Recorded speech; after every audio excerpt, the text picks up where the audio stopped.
tomto videu vám poviem, ako sa starám o Vivi. Takže dôležité je mať takú malú lampičku na ohrev. Sú dva typy, ja mám tento.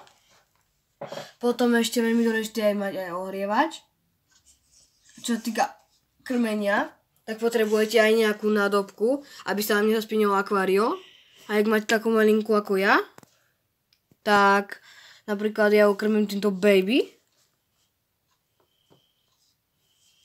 Ale keď už je dospelá, tak ju môžete krmiť napríklad takýmito, ale sú aj červy a tak. A ohľadom ešte toho krmenia, keď ju napríklad krmíte, tak v tomto by malo byť v tej nádobke iba po to, aby bola ona tá kortinačka zaliatá vodou, nie viac, nie menej. A tiež je aj dobré ju napríklad krmiť takedy raz za čas dať napríklad kurácie mäso, to aj majú radi.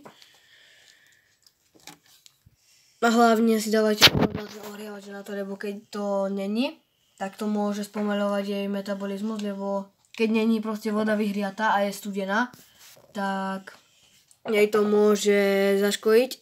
Ten metabolizmus sa vlastne spomalí a bude menej jesť.